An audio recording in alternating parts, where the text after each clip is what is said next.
Trilogy by Martha Wells. This is book, I believe, 3,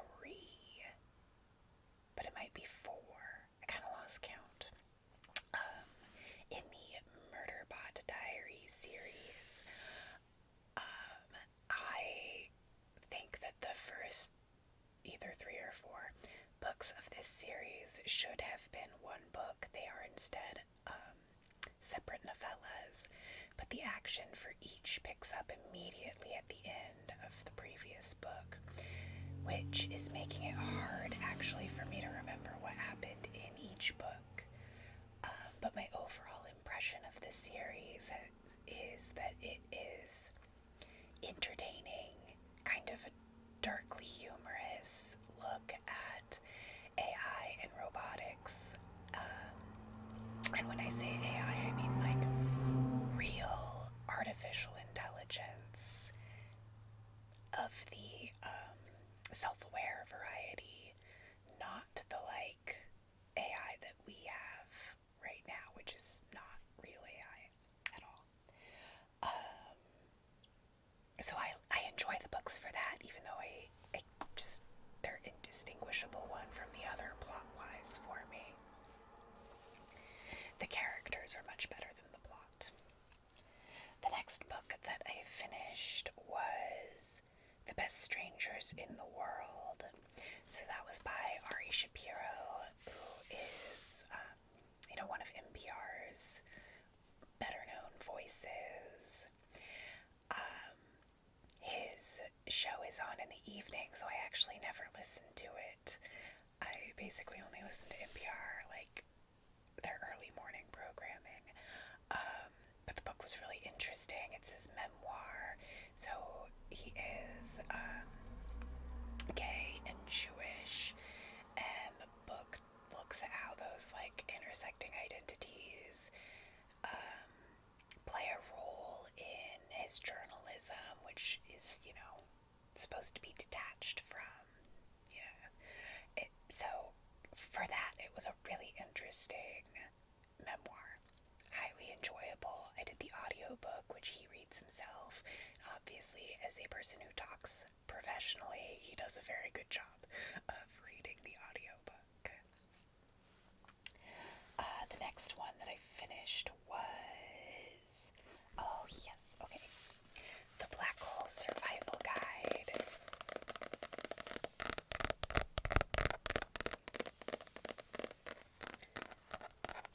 So The Black Hole Survival Guide by Jenna Levine is,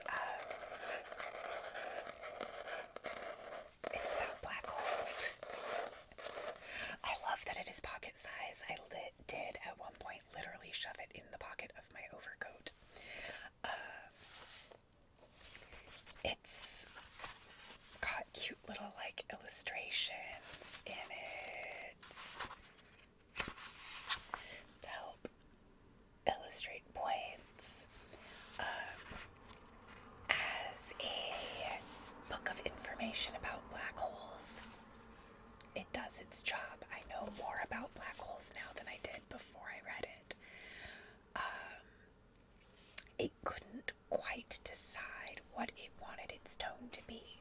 So there are parts of it that are written in the second person, as if this really is a survival guide, despite the fact that we definitely cannot survive a black hole.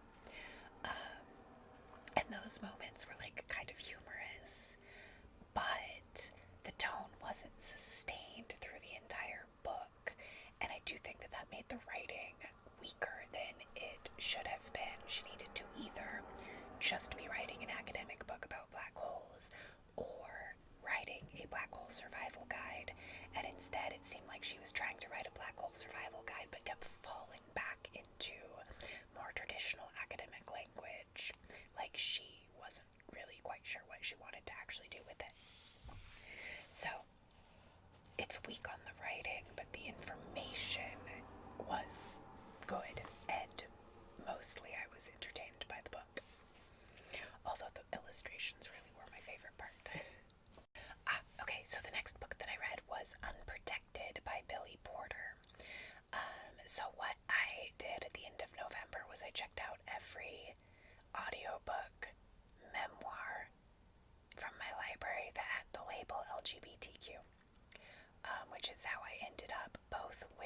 Ari Shapiro's audiobook and also Billy Porter's, because I had no idea who Billy Porter was. But the audiobook was very good.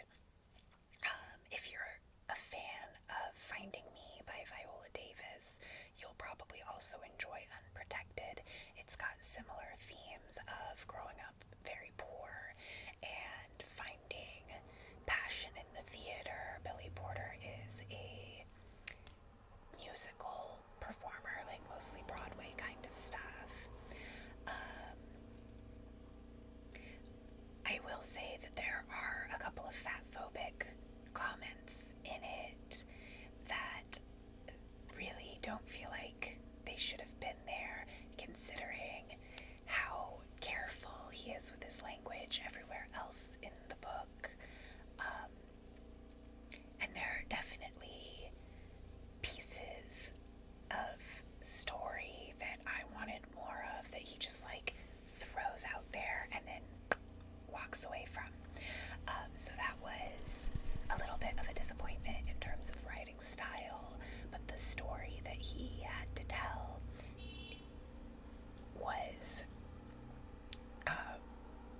beautiful and painful and amazing, and I'm really glad that I read the book because it was really very good overall.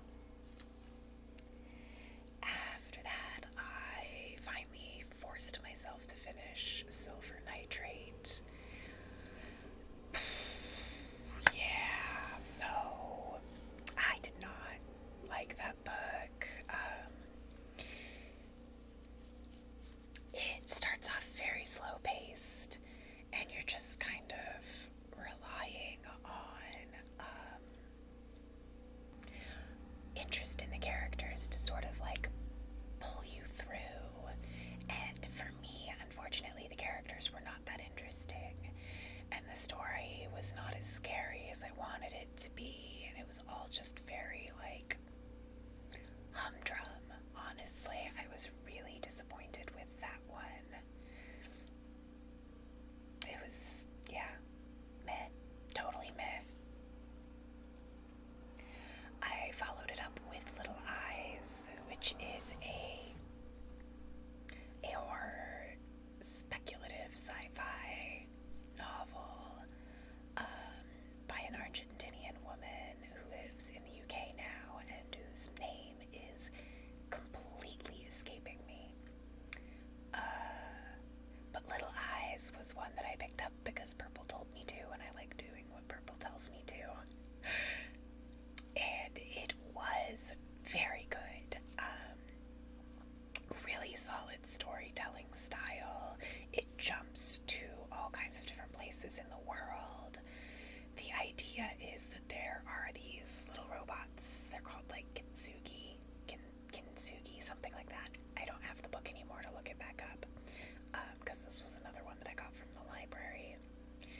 And these robots, you can either be a keeper who has the robot in their house, or you can be the watcher who controls the robot.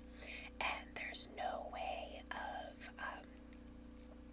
controlling who is in your robot or whose robot you get. It's just a completely random pairing. And so we get these perspectives of like half our characters are watchers, the other half are keepers, and it's very quietly creepy. It really, really feels like commentary on social media, and is a good reminder for me of why I don't have Instagram anymore, because I don't like sharing that much, which I know is a very weird thing to say in a YouTube video, but you know, I have a lot of control over what y'all see in these videos, you know. These robots, the idea is that they are just there all the time and you don't control when they turn on or off. Yeah. No, thank you. No. But the story was good. It was a little bit the storylines were wrapped up. Okay, and then the next book that I finished was Almost Lost Arts, Traditional Crafts and the Artisans Keeping Them Alive.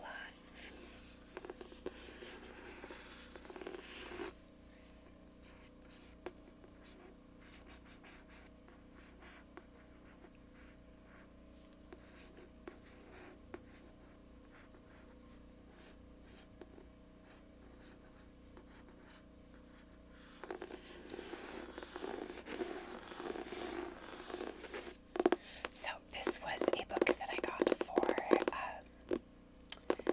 we do our not Christmas gift exchange, winter gift exchange with my husband's family at Thanksgiving. So this was a book that I got then. And I did not realize when I asked for it that it is written by Emily Friedenreich. That's the first time I've tried to say her name out loud, and I just realized I have no idea how to pronounce it. But she is local to where I live, so that's pretty cool because it meant that a couple of the artists featured in this book are also local to me. So that was really exciting. So basically, let's see the table of contents here. It's got, I didn't count how many different artisans who are practicing some sort of fairly obscure art. And each one gets like just a couple of pages of text. And these beautiful full-page pictures. The pictures in this book are absolutely stunning.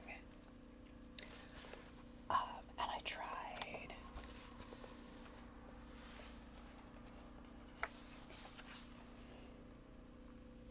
Just gorgeous.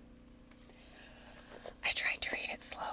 I tried so hard. I was gonna be like, I'm just gonna read one artist a day. And that did not last long because this book was so joyful that I just wanted to keep going. Yeah, really an absolute treasure and delight. If you are into crafts at all, I would highly, highly, highly recommend picking up this book. It is fantastic.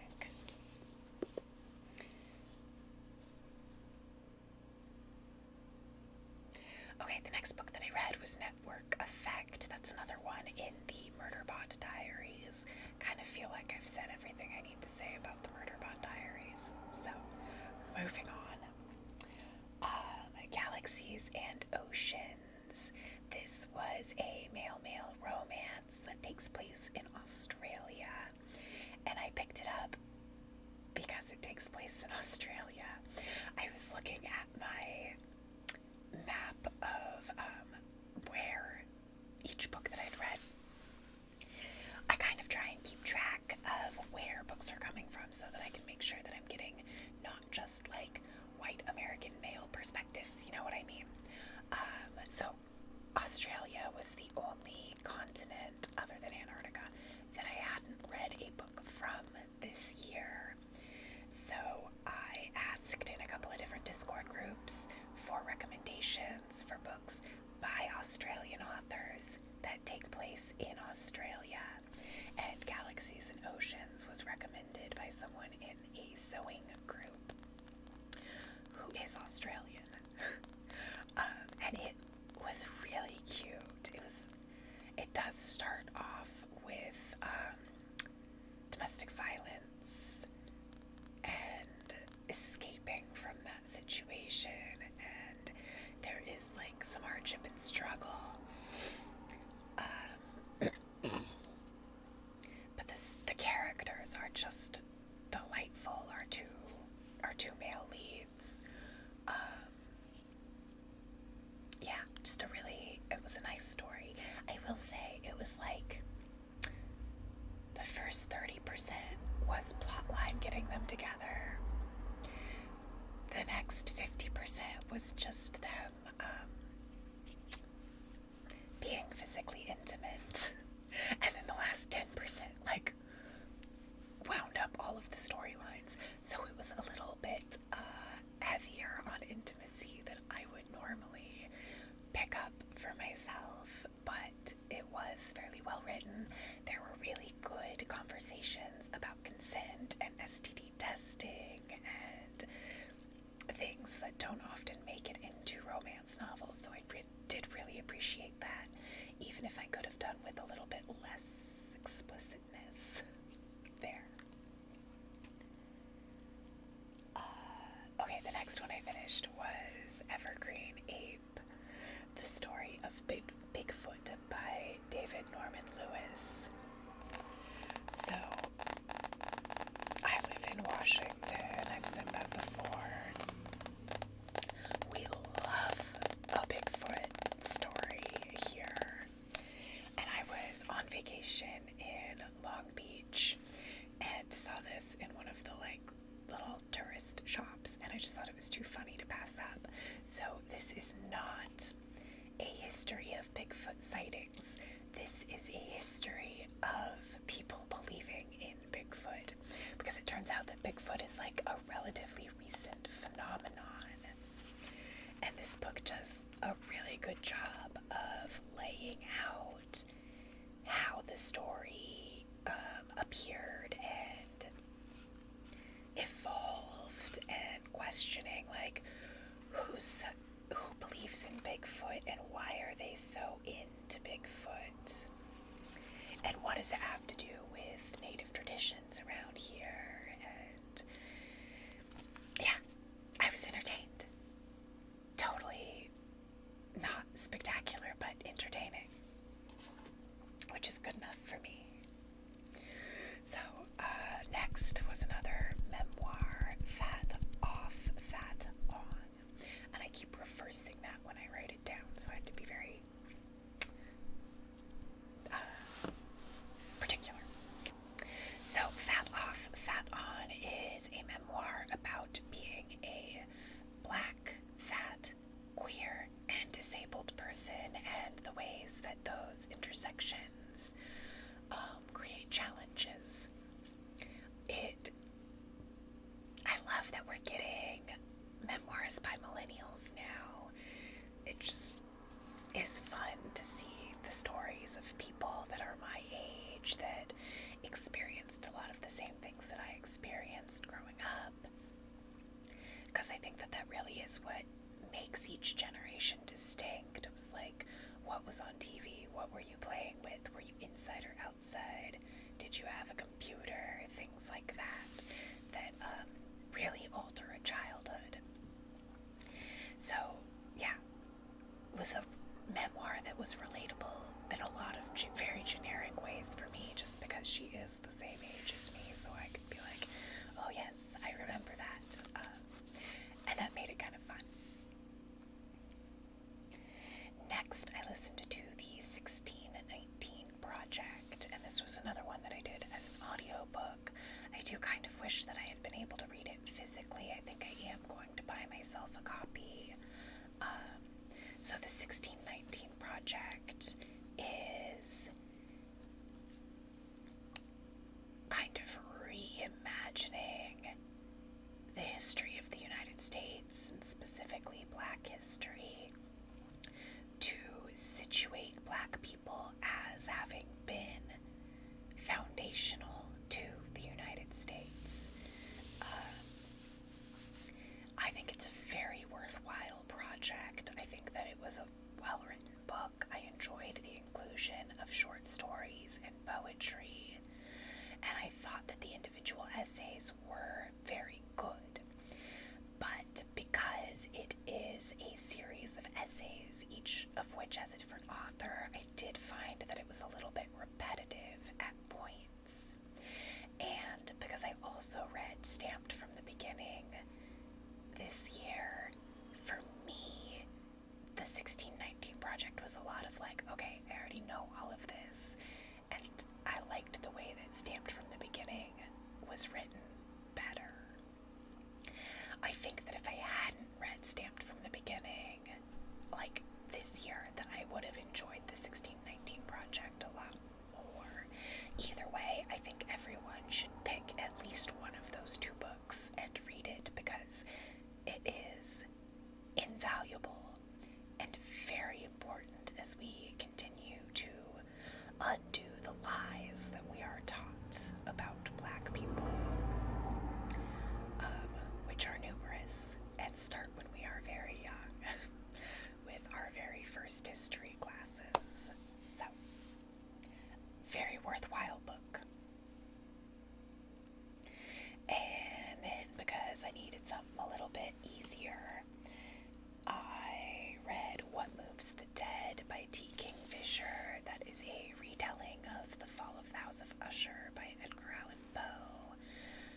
it definitely brought something innovative and new to the story.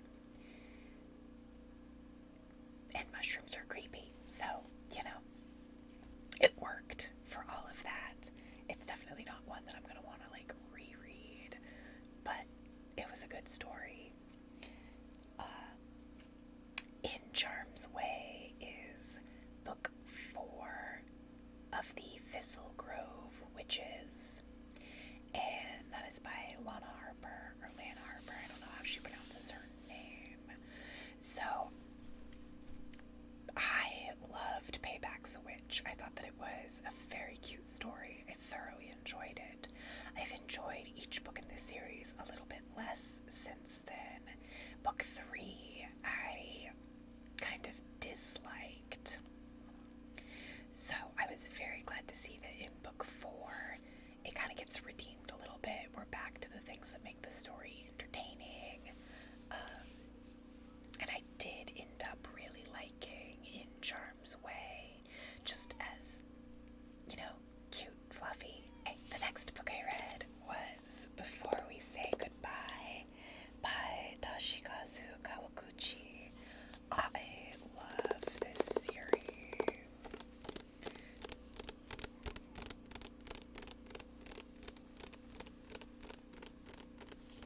This is book 4 in the Before the Coffee Gets Cold series.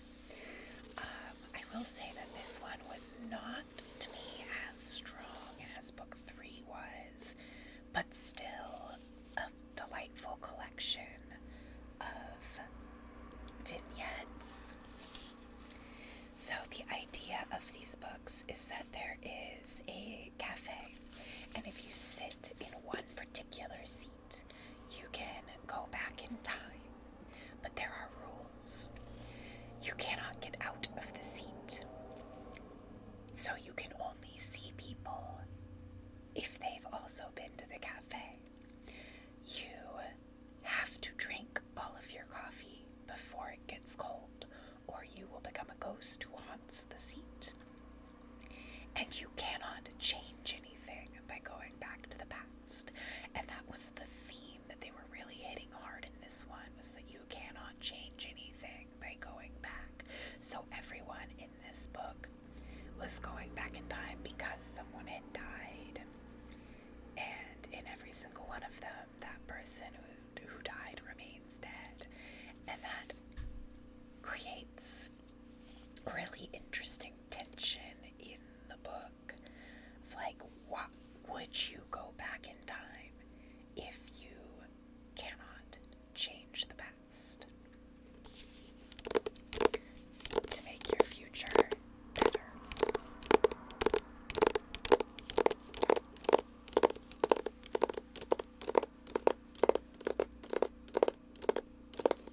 I liked the book a lot, though. I like all of them. Even if I did think book 3 is better than this one, this is still very good. Alright, and then next I did a whole bunch of Sandman comics. And I'm going to do a standalone review for the Sandman series that should come out the last week of January. So I'm not going to say anything more about these other than that I finally finished the series. A whole chunk of them all at once. Alright, just 2 books still to go. When the Tiger Came Down the Mountain by Nevo. This is book 2 in the Singing Hills cycle. I believe there are 4 or maybe even 5 books out now, but I am waiting for them to come out on paperback because I have the first 2 on paperback and I don't like switching halfway through a series. So, this is book 2. The first one is The Empress of Salt and Fortune. Both of them have been absolutely spectacular so far.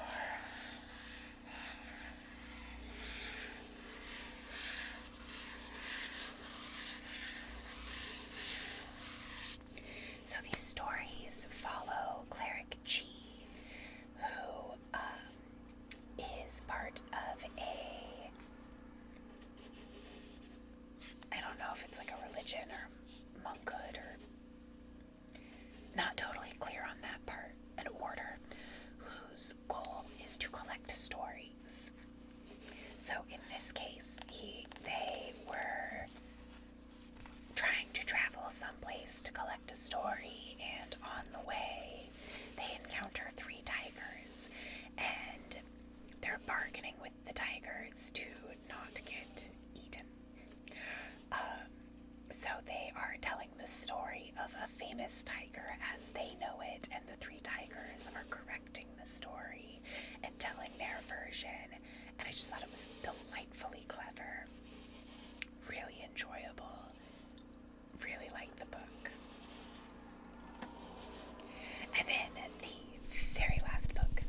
So I was really excited to read Making It So. And I did find it to be a very enjoyable read because I like Patrick Stewart. But I will say, if you go into it like I did, hoping that it's going to be mostly about Star Trek and have like juicy stories, behind the scenes moments, stuff like that, you're going to be disappointed. This is an autobiography and it covers his entire life from birth to the present moment.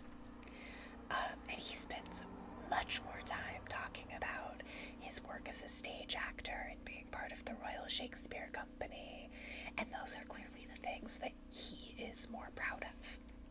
So, yay, hurrah, I am happy for him. I did want a little bit more detail about Star Trek, but it was still a very interesting book. He has led a fascinating life, from growing up in a house without indoor plumbing to,